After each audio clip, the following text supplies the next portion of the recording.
Parte 1, as batalhas em Onigashima. O capítulo já começa maravilhoso. Em meio a vários subordinados desmaiando no segundo andar do castelo de Onigashima, surge o deus Usopp, bradando seus feitos e nome aos quatro cantos do mundo. Ele diz ser o responsável por esse haki do rei monstruoso e por derrotar 2 Tobiropo. Além desse momento engraçado, o que a gente tem aqui de interessante? Primeiro é que a CP0 tá ouvindo tudo, então pode ser que eles considerem essas informações verídicas. Tanto ele ter derrotado 2 Tobiropo, como também possuir o Haoshoku Haki. Dessa forma, sua recompensa após o ano pode ser uma grande surpresa. Afinal, ele supostamente derrotou 2 Tobiropo com recompensas somadas de 690 milhões de berries, mais altas que a de qualquer Tobiropo sozinho, visto que a maior, a do Ruishu, é de 546 milhões de berries. E ainda falta a mitada dele nesse arco, né? Então pode ser que o Oda faça uma brincadeira com isso, assim como fez Dressrosa, e que a recompensa do Usopp chegue em níveis bem altos, quem sabe acabe superando outros personagens. Vamos ver. Enfim, engraçadíssimo o Usopp mentindo que tem o haki do rei, né? Igual ele mentiu que havia piratas atacando a Vila Syrup e logo depois o Kuro apareceu. Igual ele mentiu que existia um peixe dourado com um cocô tão grande quanto uma ilha, e o Dory e o Brog confirmaram. Ou quando ele mentiu que existia o reino de anões e depois apareceram os Tontata. Ou na ocasião em que ele mentiu dizendo que Cerberus existiam e a existência se provou realidade em Thriller Bark. Ou quando ele mentiu, como fez sobre a primeira recompensa do Luffy de 30 milhões de berries, dizendo que ela na verdade era dele e sua primeira recompensa, de fato, foi 30 milhões de berries. Pois é, a lista de mentiras do Usopp que se tornam realidade vai muito além dessas que eu mencionei, e essa sobre ter o haki do rei pode acabar entrando na lista. Eu disse num vídeo dessa semana que os Piratas Rocks tinham pelo menos 4 usuários de haki do rei confirmados em seu bando, e sinceramente eu acho, né, que também seria um open bar de haki do rei no bando, mas seria, eu sinto que seria algo que eu não me importaria nada em ver 4 usuários de haki do rei no bando 2 Chapéus de Palha, ou quem sabe 5 contando com a Yamato. Talvez a grande característica que o Usopp precise para despertar essa habilidade seja o ato de não duvidar de si e reconhecer a sua importância, exatamente como ele fez para despertar o haki da observação. Foi exatamente isso que o Rayleigh disse sobre o haki. O ato de não duvidar de si é a verdadeira força. E como o desenvolvimento do Usopp está altamente ligado à sua insegurança, ligado à sua dúvida de ser tão bom quanto os seus companheiros, não ia ser incrível coroar o seu desenvolvimento com o haki do rei? Seria nesse momento que o Usopp não duvidaria mais de si, que ele não teria mais nenhuma dúvida do quão fantástico ele é. E para entender todos os motivos do porquê o Usopp pode ter o haki do rei, vale assistir essa teoria que tá passando no card, tá? E para ser bem sincero, a minha análise de personagem do Usopp também vai te dar um bom entendimento, um entendimento bem maior sobre o arco de desenvolvimento dele. Vai ficar mais claro seus conflitos internos, seus medos e o quão corajoso ele é. Enfim, enquanto vários subordinados do Kaido caem ao seu redor, Nami e Usopp resistem ao Haoshoku Haki da Mama sem sofrer absolutamente nenhum efeito. O que prova, né, mais uma vez, que ambos são bem mais incríveis do que julgam ser. Mas por agora esse haki monstruoso não é do Usopp, é da Big Mom, que tá numa porradaria frenética com o Kid Eoló. Kid que inclusive deve estar desenvolvendo seu haki do rei conforme luta contra a Mama, tal como o Luffy fez enfrentando o Kaido. Se é, né, que ele já percebeu que dá pra usar o haki do rei pra revestir seu corpo, mas depois de tomar um pau do Shanks, tomar um pau do Kaido e agora tá lutando contra a Big Mom, ele já deve ter notado, né, que tem algo a mais ali. Então eu acho que vai rolar sim alguma coisa relacionada ao haki do rei, que ele já tomou pau suficiente pra aprender sobre isso, e também vai ter uma menção ali à luta dele contra o Shanks durante esse combate contra a Big Mom.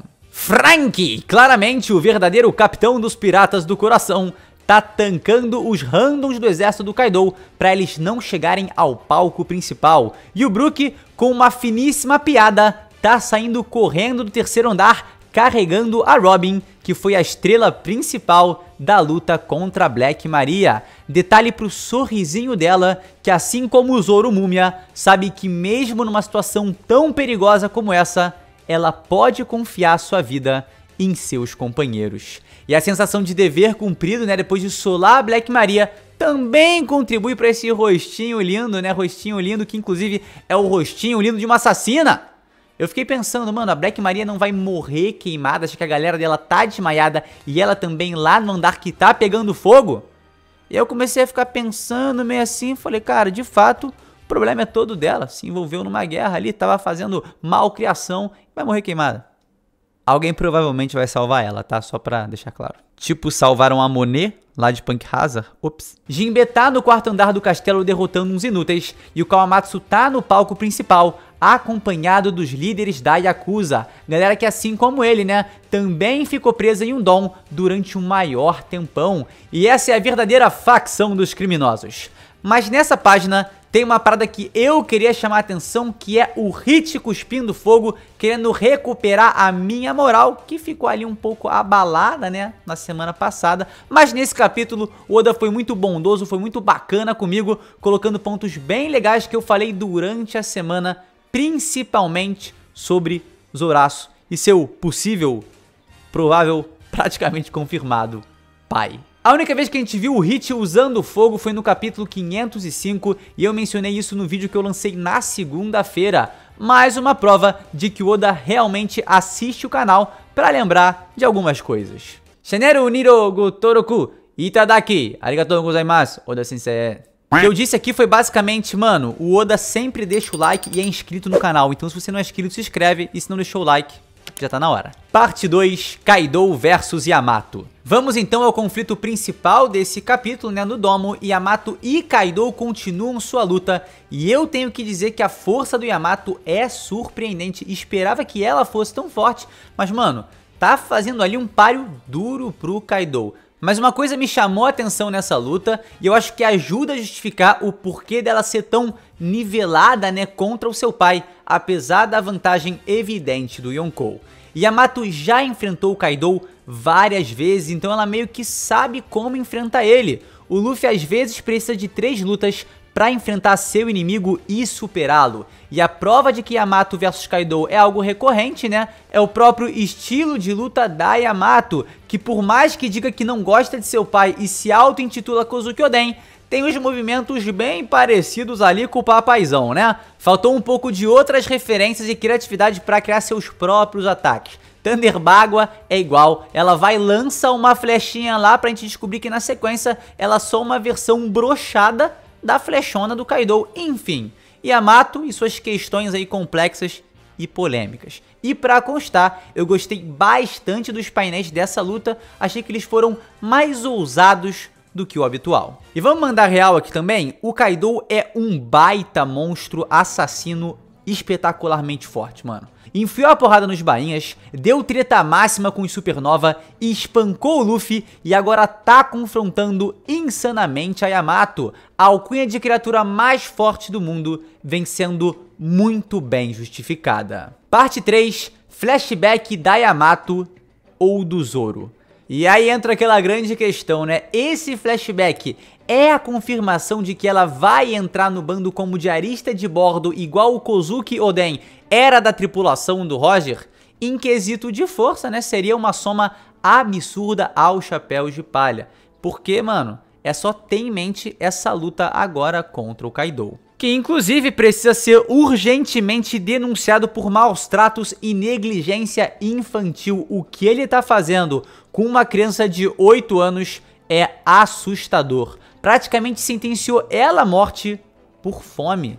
Detalhes legais, né, são o dragão que o Ace derreteu anos depois, ainda ali na entrada de Onigashima, a alcunha de Princesa Demônio sendo dita por um subordinado do Kaido, algo que foi confirmado no último Vivre Card, e as bandagens no peito do Kaido, que cobrem os ferimentos causados por Kozuki Oden. E falando em bandagens, no final do review eu vou comentar com vocês um pensamento muito maneiro sobre isso, mas por agora a gente tem confirmado que o Yamato possui o Haki do Rei, o que surpreende um total de 0 pessoa. Detalhe aí, mano, pro verdadeiro Kaido Capenga, que coisa horrível, o que foi que aconteceu nesse quadro, Oda, pelo amor de Deus. O filho do Roger tinha o Haki do Rei, o principal filho da Big Mom tem, existe sim uma relação sanguínea quando a gente fala do Haoshoku. O próprio filho do Shanks também não tem não? Ó, tá aí, olha só isso. Boladaço, Kaido pega Yamato e joga lá dentro de uma caverna com outros 3 prisioneiros.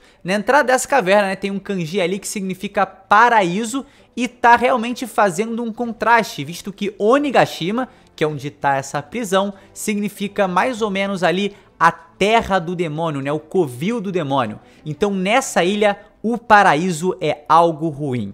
Em seguida, nos é informado que esses 3 prisioneiros que estão ali, na realidade, são 3 dos melhores espadachins de Wano. Inclusive, né, aquele parabéns gigantesco ao Kaido por ser um burro, um jumento, e entregar espadas para espadachins poderosos. Vamos deixar um comentário aí, né, parabenizando essa atitude maravilhosa e incrivelmente inteligente, 370 bilhões de QI do Kaido. Essa semana eu trouxe uma teoria muito completa sobre o Zoro ser um Shimotsuki e de fato ser filho do Shimaru. Então eu tracei toda uma linha cronológica, as relações cruzadas e os indícios nesse vídeo para mostrar a melhor possibilidade para isso de fato ser real. Então eu indico muito esse vídeo se você quer entender como isso é possível e como se deu todos os eventos para o nascimento do incrível Zoraço. De verdade, vai assistir esse vídeo porque esse capítulo só reforçou absolutamente tudo que eu disse nele. Dito isso, esses outros 2 brabos que estão com o Shimaru a gente não conhece, mas devem ser os daimyos que a gente ainda não viu, provavelmente os principais nomes das famílias que menos tivemos contato em Wano, o clã Fugetsu e o clã Uzuki. Como Oden foi daimyo de Kuri, o Shimaru foi daimyo de Ringo e Yasuei foi daimyo de Hakumai, esses 2 provavelmente são os daimyos de Kibi e Udon, ou são espadachins parceiros do Ushimaru. Inclusive, um deles tem a aparência que era um esboço pro design da Yamato. Ainda bem, pelo amor de Deus, que o Oda mudou. De todas as formas, eu acho que eu gabaritei nessa aí deles serem daimyos, porque há 20 anos, logo depois da morte de Oden, eles recusaram a servir o Orochi e iniciaram um confronto contra ele. Nessa ocasião, o Shimaru foi dado como morto. Então esses outros daimyos aí também, né, ou companheiros, enfim, devem ter seguido o mesmo caminho, ou não. A sequência aqui é muito direta. Yamato acha que vai morrer, mas os caras são gente boa, dão comida pra ela, que nunca vai esquecer esse belo arroz. Parece que o pai do Zoro, né, tem até um companheiro ali parecido com o Sanji, dando comida pros esfomeados. Curiosamente, na primeira aparição do Zoro, ele tá faminto, amarrado e uma garotinha dá um bolo de arroz pra ele comer. Na primeira aparição, digamos,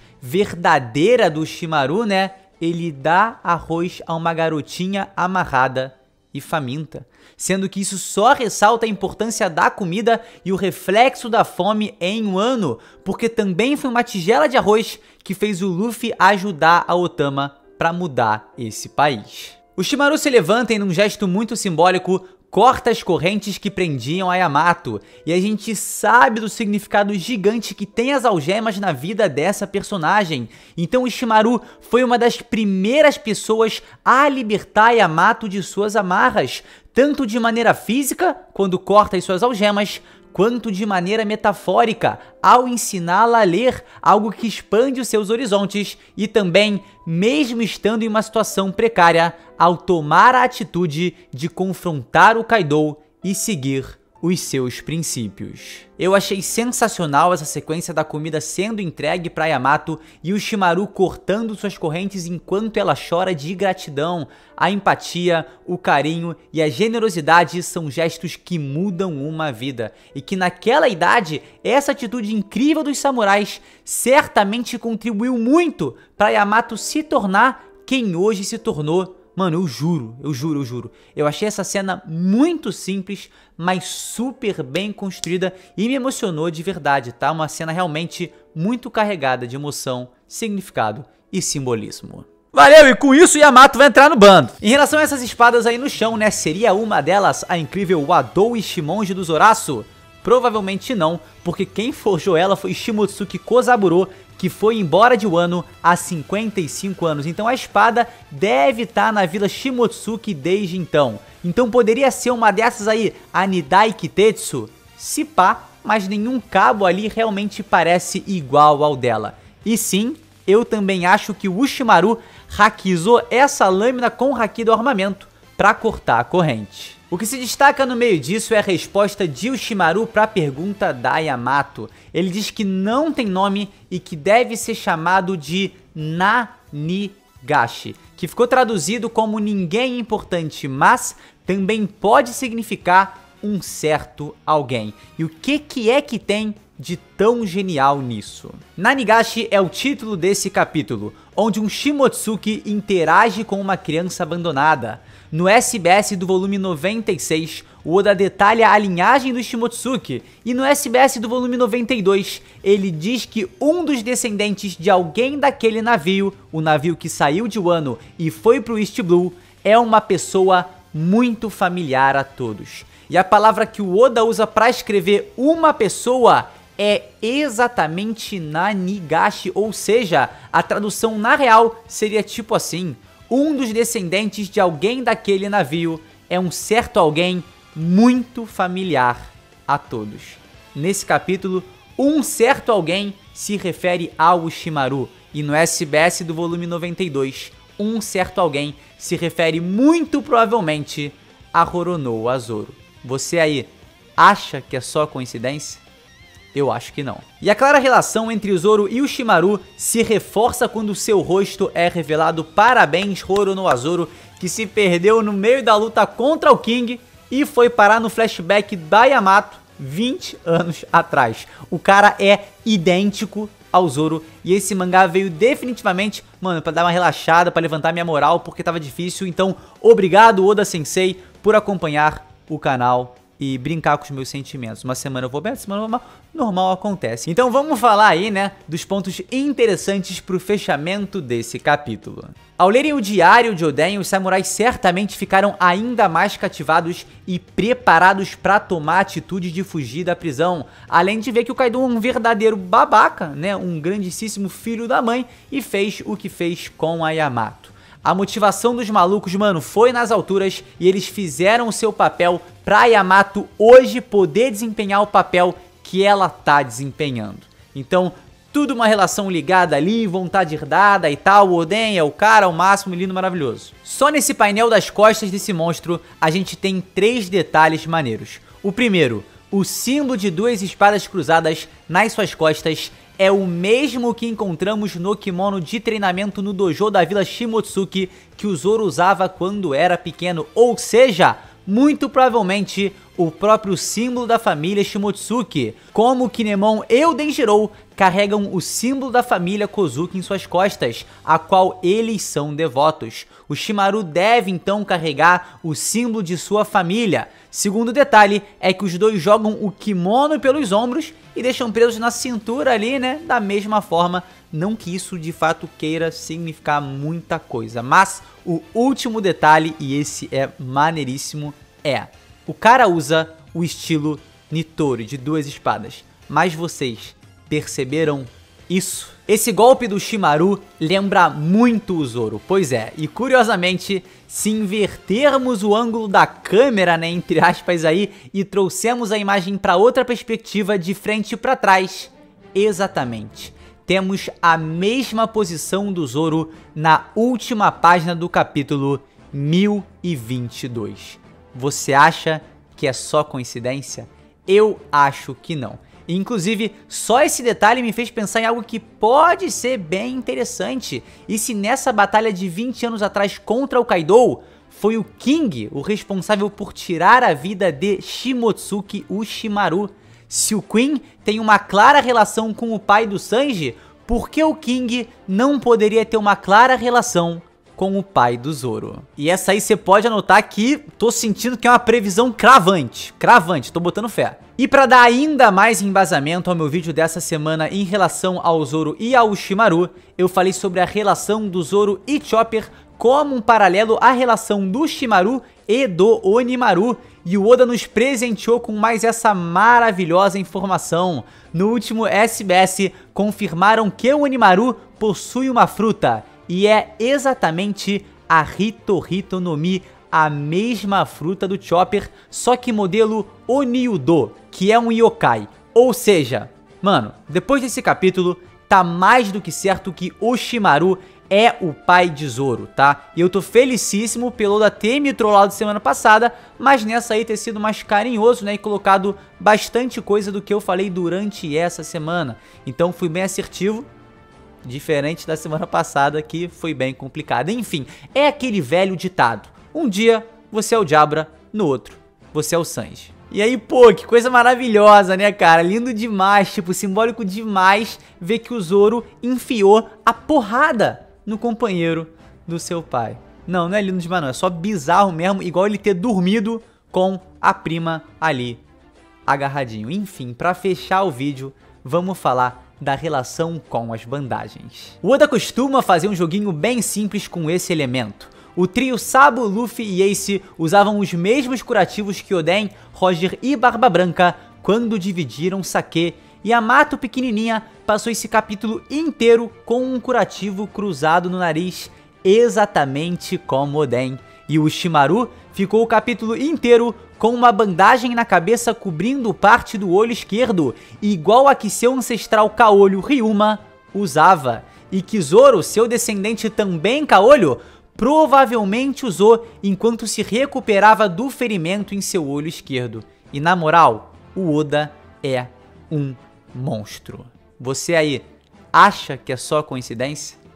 Eu acho que não. Por fim, teremos um mês completo de One Piece, porque semana que vem, sim, temos capítulo que inclusive vai ser o último do volume 101, então podemos esperar grandes coisas. Eu espero de verdade que você aí tenha gostado desse review, tá? Não esquece, por favor, de deixar aquele like e se inscrever no canal se você ainda não é inscrito. E se quiser contribuir ainda mais com esse canal, mano, aba de membro aí, se torne um membro, tem várias paradas muito legais. Então é isso, galera, tamo junto, muito obrigado mesmo por estar aqui comigo até esse momento. Sei que foi um review muito longo, mas é porque One Piece cada vez mais tem mais informações. Então a gente se vê sem sombra de dúvidas num próximo vídeo. É isso, galera, valeu!